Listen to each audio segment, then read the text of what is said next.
안녕하세요. 골든라이프 아카데미 생활법률 6회차입니다. 벌써 저희 12회차 중에 6회차의 공부를 지금 하고 있습니다. 굉장히 짧은 시간이지만 우리 대한민국의 법과 관련된 모든 내용을 다 준비를 했고 지금 벌써 1, 2회차의 민사, 3, 4회차의 형사적인 것, 특히 이제 교통에 관한 것, 그리고 6회차에는 행정에 관한 것까지 지금 시작을 했습니다. 짧은 시간이지만 이 내용을 통해서 기본적인 법률의 체계를 이해할 수 있기 때문에 오늘 수업 들으시는 분들이 이 강의를 들으시고 필요한 정보를 찾아보실 때, 내가 지금 찾고 있는 정보는 민사적인 거다, 형사적인 거다, 또 행정적인 거다, 또 특히 행정적인 것에서 이런 부분이네 라고 주소를 좀 찾아낼 수 있는 도움이 될 거라 생각합니다. 오늘 강의를 맡은 손지영 변호사라고 합니다.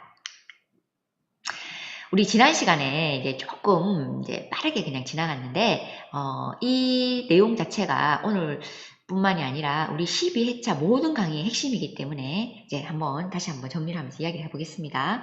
교통사고를 우리가 중심으로 이야기를 하고 있는데, 교통사고뿐만이 아니라 우리 삶의 모든 분쟁에 있어서 이제 이렇게 이해를 하시면 되겠습니다. 자, 저 사람이 나에게 피해를 줬다 했을 때 피해를 받으신 분은 피해를 준 사람에게 손해배상 청구를 할 수 있겠죠. 대한민국 법은 기본적으로 금전배상을 원칙으로 하게 됩니다. 피해를 얼마나 받는지, 정신적 피해가 얼마인지, 내가 이 피해를 인해서 이제까지 원래 얻어야 할 손해를 이제 전부 다 상대방에게 요청을 하게 되면 피해를 준 가해자 입장에서는 채무자의 입장에서 전부를 다 배상하는 것이 아니라 그 손해 중에 일부는 인과관계가 없다. 그 손해 중에 일부는 내 책임이 아닙니다. 그 손해 중에 일부는 당신의 원래 신체 상태로 인한 것입니다. 등등등등의 이야기를 하게 되고 이 과정에서 싸움이 아니라 조정과 합의를 통해서 금액을 정하고 이제 돈을 주고받는 합의를 진행하게 되겠죠.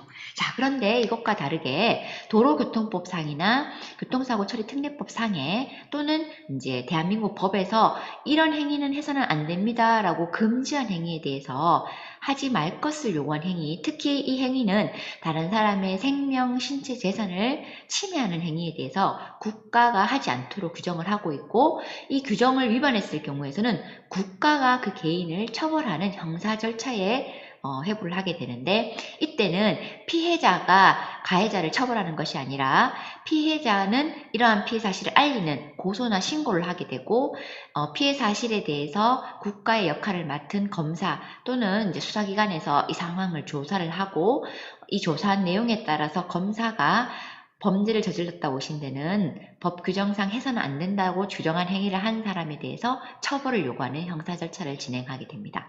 검사는 처벌을 요구하게 되고 대한민국 법원이 검사와 범죄를 저질렀다고 보신다는 사람의 이야기를 듣고 형을 결정하는 형사재판이 열리게 되죠. 우리가 지난 시간 여기까지 배웠잖아요. 그죠? 자, 그런데 음주운전의 경우에는 이것으로 끝나는 것이 아니라 음주운전으로 인해 운전면허의 취소나 정지라는 행정처분이 내려질 수 있고 그 처분이 내려졌을 경우에 다툼을 해야 되는 행정적인 절차의 문제가 생기게 됩니다. 여기서 국가란 기본적으로 그 처분을 내릴 수 있는 권한을 가진 자인데요. 음주운전의 경우에는 경찰청이 처분을 가지고 있게 되죠. 그런데 실제로 처분이라는 게 우리 생활 속에 굉장히 다양하게 많습니다. 그 가장 우리 일반 생활 속에서 많이 이제 보여지고 우리가 듣고 아는 처분이 음주운전 시 면허 정지나 면허 취소 처분이라는 것이지 이 처분은 굉장히 다양한데 먼저 우리 음주운전에 따른 면허 취소나 정지에 대한 처분 절차를 알아보고 우리 생활 속에 처분, 그래서 이 처분을 다투는 행정소송에 대해서 좀 알아보려고 합니다. 기본적으로 처분을 한다는 것은 국가가 대한민국 법에 따라서 그 처분을 할 수 있는 권리를 부여받았다고 할 수 있습니다. 공권력의 행사라고 할 수 있겠죠. 과거에는 국가에서 공권력을 행사할 때 국가에서 뭔가를 처분하거나 이행하도록 요구를 하면 처분의 상대방인 우리 국민, 일반 시민 같은 경우에는 그에 따를 수밖에 없을 만큼 공권력이 굉장히 강했습니다. 이것은 대한민국 이제 초기 정부 단계에 이제 다양한 어떤 그런 분위기일 수도 있고요. 또 행정의 권한을 국가의 법이 부여한 이유가 행정의 안정성이 있어야지만 대한민국 정부의 모든 이제 어떤 시스템이 안정화될 수 있기 때문에 하는 부분도 있겠죠. 또 공익과 사익계 문제에서 국가가 처분을 했을 때 처분을 받은 처분의 상대방 입장에서는 내 개인의 사익, 사적 자유권이라든지 재산권이 침해될 수는 있지만 이로 인해서 대한민국 전체의 공익을 향상시킨다라는 목적이 있었기 때문에 실제로 이제 처분에 재량권이 있는 경우에 재량권이 일탈되었거나 남용되었다는 아주 중대한 어떤 하자가 있지 않은 경우에는 합당하다라고 보는 경우가 많았습니다.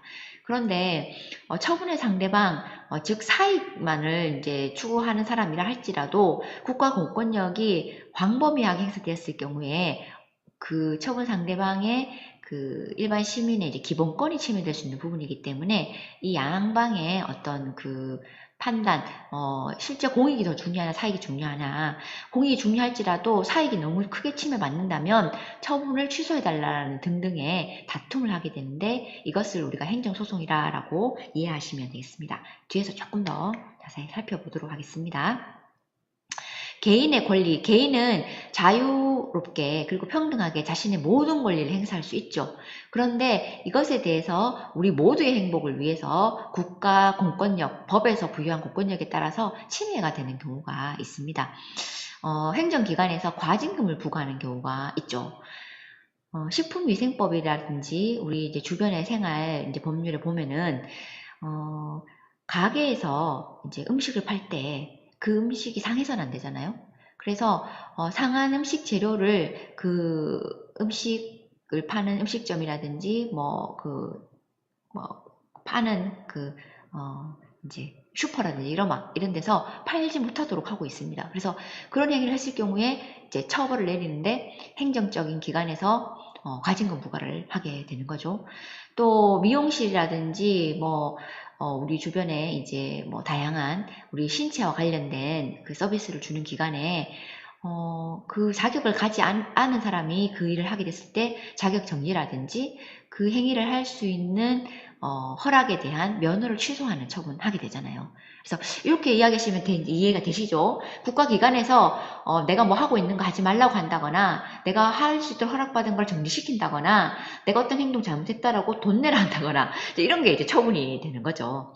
그러면 국가의 공권력의 행사로 이제 내 권리가 침해되어서 내가 어떤 처분, 불이익을 받았을 경우에 이 처분에 대한 다툼을 대한민국에서는 주로 두 가지로 할 수가 있게 되는데요. 행정심판이라고 해서 만약에 우리 이제 지역에 A 구청이라는 곳에서 이제 이러한 처분을 내렸다 했을 때 A 구청의 상위 행정기관이 시청이잖아요. 그러면 시청에다가 이러한 사안에 대해서 행정심판 청구를 할 수 있게 됩니다. 결국 같은 행정청이죠. 같은 행정처분을 내릴 수 있는 청인데 나에게 직접적으로 처분을 내린 기관의 상위 기관이죠. 그래서 이제 우리 그냥 조금 표현을 하자면 지방행정심판위원회에 신청을 하게 됩니다. 자, 그러면 같은 행정청의 입장으로 이 행위는 너무 이제 과한 것 같아. 굳이 과징금 내릴까지는 없었는데 굳이 영업 정지를 50일까지 할 필요는 없었는데 한 10일 정도면 될 것 같아 등등의 이제 판단을 해서 행정기관 내부에서 판단을 하게 됩니다. 이 심판 절차는 실제로 이제 당사자가 직접 많이 하시기도 하고요. 굉장히 빠른 시간 안에 이제 절차를 진행하게 됩니다. 또 결과도 빨리 나오게 됩니다. 그래서 빠른 시간 안에 진행이 된다는 장점이 있는데 기본적으로 같은 행정기관 내에서 판단을 했기 때문에 번복되는 이제 가능성이 좀 낮다라고 볼 수 있겠습니다. 이것과 다르게 행정청이 나에게 한 처분에 대해서 행정청과 나와의 관계에 대해서 시시비비 행정청이 너무 과한 것 아닌지 국가에서 부여한 공권력을 너무 남용한 것 아닌지 또는 지키려는 공익은 적은데 그걸로 인해 침해받는 처분으로 인해서 침해받는 나의 사익이 너무 큰 것이 아닌지 등등을 이 사안의 중립적인 법원, 판사님이 판단을 하게 됩니다. 다만 우리가 법원에 가는 거 힘들잖아요. 또 법원에 간다고 하면 잘 모르겠어 하면서 변호사를 또 선임하기도 하시잖아요. 그렇기 때문에 이제 비용이 좀 많이 발생되는 부분 그리고 법원의 판단은 기본적으로 다양한 법원에서 판단하는 과정 속에 이제 재판 기일이 잡히게 돼요. 그러면 2달, 4달, 6달 뭐 금방 가고요. 또 1년까지 가는 경우도 있습니다. 그래서 굉장히 시간이 발생되는 문제가 있죠. 다만 이제 중립적인 이 사안에서 행정청도 아니고 당사자도 아닌 중립적인 사람이 중립적인 법원이 판단을 할 수 있고 그에 따를 수 있다라는 장점이 있게 됩니다. 우리 이제 교통사고에 대한 내용 주로 많이 이야기했고 교통사고의 원인 중에 특별히 음주운전의 경우에는 형사처벌도 받을 수 있다고 했잖아요. 그리고 형사처벌뿐만이 아니라 행정처분도 가능하다고 했고 행정처분에 이제 규정이 실제로 이제 있습니다. 뭐 거의 알코올 농도를 판단해서 그 범위에 들어가면은 바로 그 결정이 나오게 되는데 0.0%에서 0.08%요 경우에는 100일간의 면허 정지가 나오게 됩니다. 지난 시간에 말씀드렸듯이 맥주 2잔의 경우에 0.05% 정도의 그 알코올 농도가 나오기 때문에 맥주 2잔 마시면 기본적으로 이제 0.0% 이상인지 아닌지를 확인하기 위해서 음주 단속의 경우에는 이제 호흡 조사를 하게 되는데 그때 이제 삐 하고 소리가 나오게 되는 거죠. 근데 2잔 마시면 0.05인데 분해 시간이 일반 성인의 경우에 1시간 44분인데 한번 생각해 보십시오.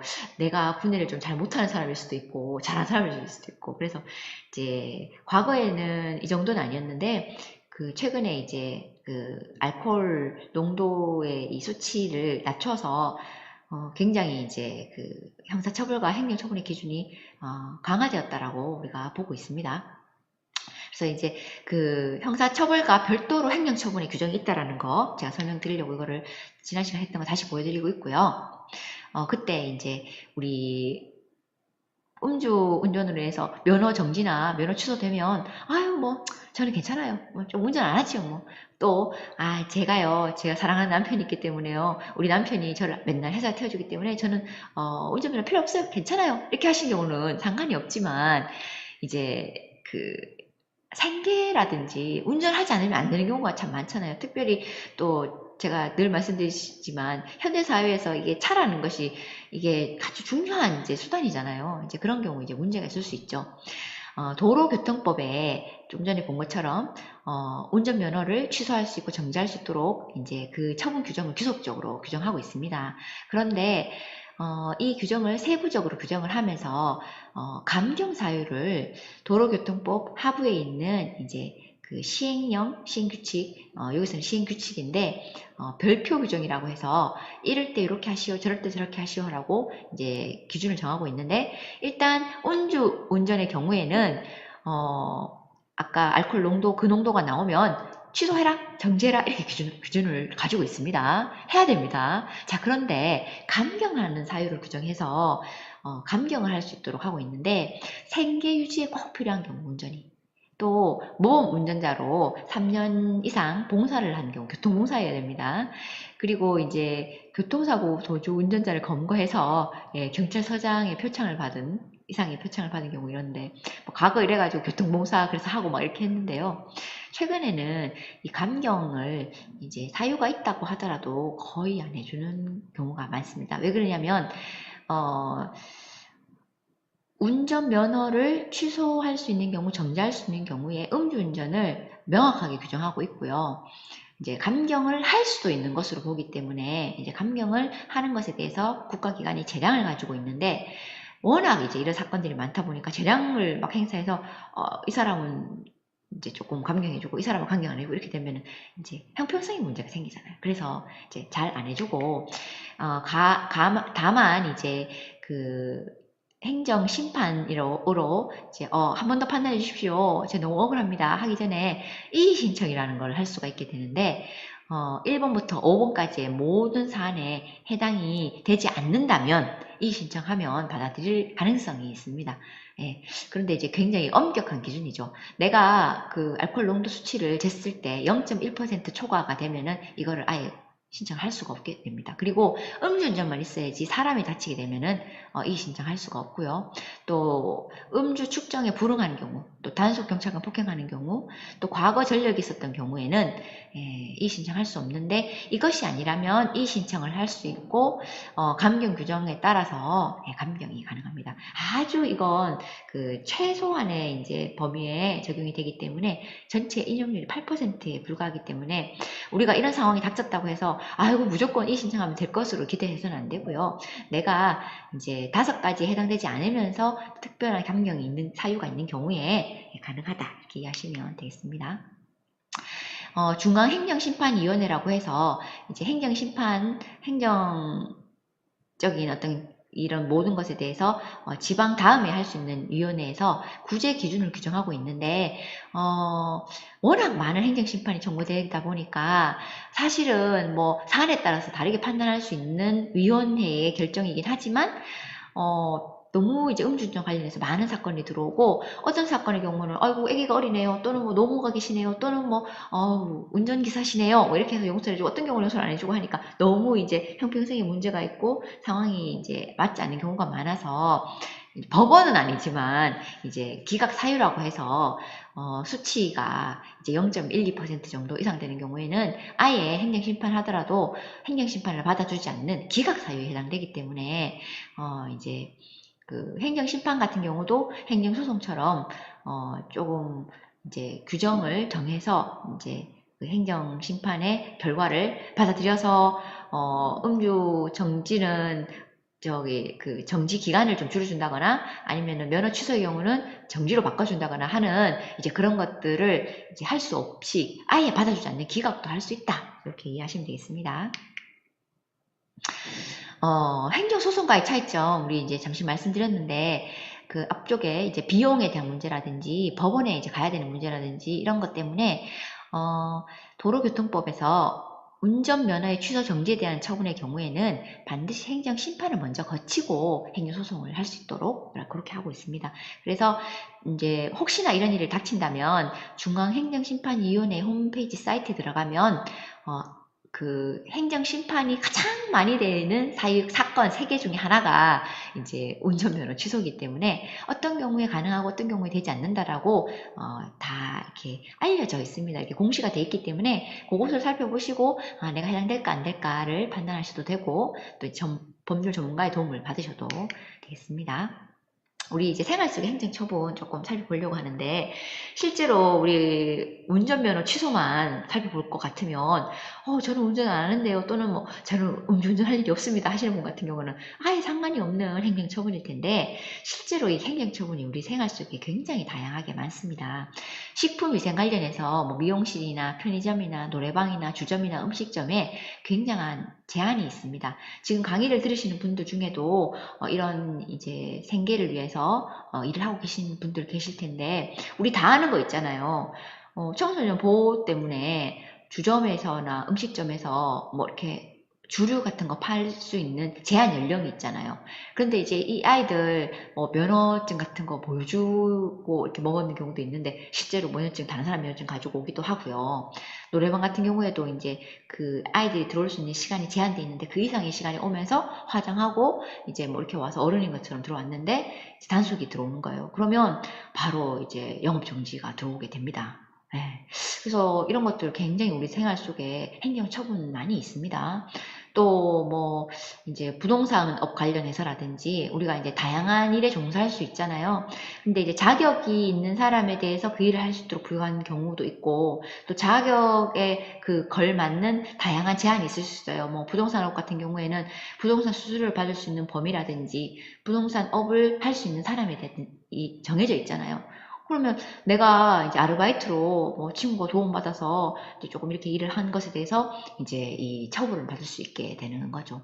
또 이제 많이 되는 것이 정보 공개라고 해서 대한민국 개인정보보호법 상에 정보 주체인 내 정보를 나는 볼 수가 있어요. 그런데 항상 뭐 동사무소나 주민센터나 가서 제가 뭐 이번에 왜 기초 수급이 안 됐는지 보여주세요 하면 이분들이 다른 일을 하고 계시기 때문에 정보를 다 보여줄 수가 없고, 그 정보 속에는 또 다른 사람 정보도 같이 있기 때문에 무작정 보여줄 수가 없기 때문에 정보 공개 청구를 이제 우리 하게 돼요. 그런데 정보공개 청구를 행정청이 했을 때 정보공개 청구 안 냅니다. 비공개 결정을 할 수 있게 되죠. 이게 또 처분입니다. 그래서 이것에 대한 다툼도 할 수 있게 됩니다. 뭐 국가유공자 관련 내가 국가유공자인지 아닌지, 또 국가유공자가 돌아가셨을 경우에 그 가족 중에 수급자가 있는데 누가 수급자를 할 것인지 등등에 관련된, 이건 이제 금전과 관련된 문제잖아요. 그러면 국가유공자뿐만이 아니라 노령연금이라든지 일반적인 우리 뭐 그 기초수급 관련된 거라든지 뭐 다양한 이제 연금들, 장애인연금이라든지 이런 관련된 것도 나한테 안 주는 경우도 이제 거부 처분이 될 수 있는 경우고, 나에게 계속 지급을 하다가 주지 않는 경우에도 이제 정지에 대한 처분인 것이고, 그래서 이런 생활 속의 처분들이 굉장히 많고 이거를 우리가 행정심판의 소송이라 다툴 수 있는 길들이 있다라는 거. 다만 행정의 안정성 때문에, 그리고 지금까지 해왔던 신뢰 보호의 원칙 때문에 쉽게 바뀌어지진 않지만 너무나 억울한 개인의 인권의 침해가 있는 경우에는 다투어서 바꾸어지는 사례들이 있습니다. 예, 우리 다음 시간에는 이제 교통 관련된 것을 이제 끝내고요. 우리의 삶을 지배하고 있는 보이지 않는 세상에 대한 이야기들을 좀 해보려고 합니다. 우리 코로나 시대에 우리 수업도 이제 인터넷으로 듣고 있고 하는데, 이제 사이버상에 다양한 일들이 있잖아요. 그래서, 우리 인터넷상에서 일어날 수 있는 일들, 이야기해보려고 합니다. 새 아이를 둔 엄마가 이제 코로나 시대에 먹고 살려고 이제 직장을 잃게 돼서 아르바이트를 하게 되면서 이 사이버상의 범죄에 연루된 이야기 다음 시간 한번 알아보도록 하겠습니다. 예, 지금까지 강의 잘 들어주셔서 감사합니다. 고생하셨습니다.